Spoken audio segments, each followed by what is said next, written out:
surge be sustained? Well, for the next few days, London's economy is set for a multi-million-pound boost simply by hosting an exhibition. That exhibition brings together 180 countries, all showing off their tourist credentials. So can the capital compete with the likes of Florida and the Caribbean? Dan Hewitt has been finding out.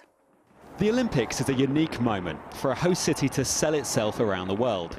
And although the London 2012 party has long since finished, tourism to the capital is higher than ever. But how much of that can be attributed to the Olympics?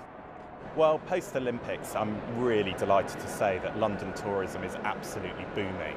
Spend is up 12% in 2013 and visitors are up 8%. So we're looking at a really big post-Olympics boost, which is fantastic news for London and the economy. Today saw the launch of the World Travel Market. 50,000 expected visitors at the Excel Centre will give their own economic boost to the capital of £160 million, as more than 180 countries compete for a slice of a tourism industry worth over £2 billion. Since the Olympics, 2/3 of travel bosses say they've seen a boost in demand for trips to London. Over half have increased their capacity to London as a result, and a record 8 million foreign visitors came to the capital in the first 6 months of this year. People want to invest in London as a brand right now, and it's clearly a popular tourist destination. But how much of the current bounce is due to the legacy of events like the Jubilee and the Olympics? And how are we going to sustain that growth now that those set-piece events have finished? This is the peak of that interest now, but presumably it's going to wane in the long term, as it did in other countries like Australia and Greece.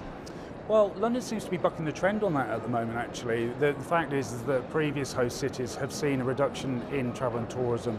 However, London has actually seen an increase in travel and tourism into the city as a result of the Olympics.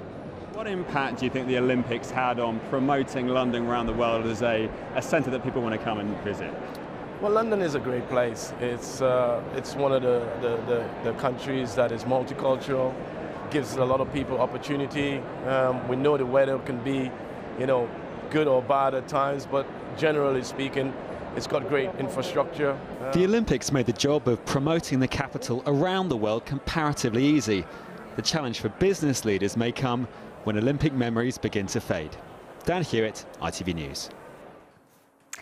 Our main headlines tonight: detectives have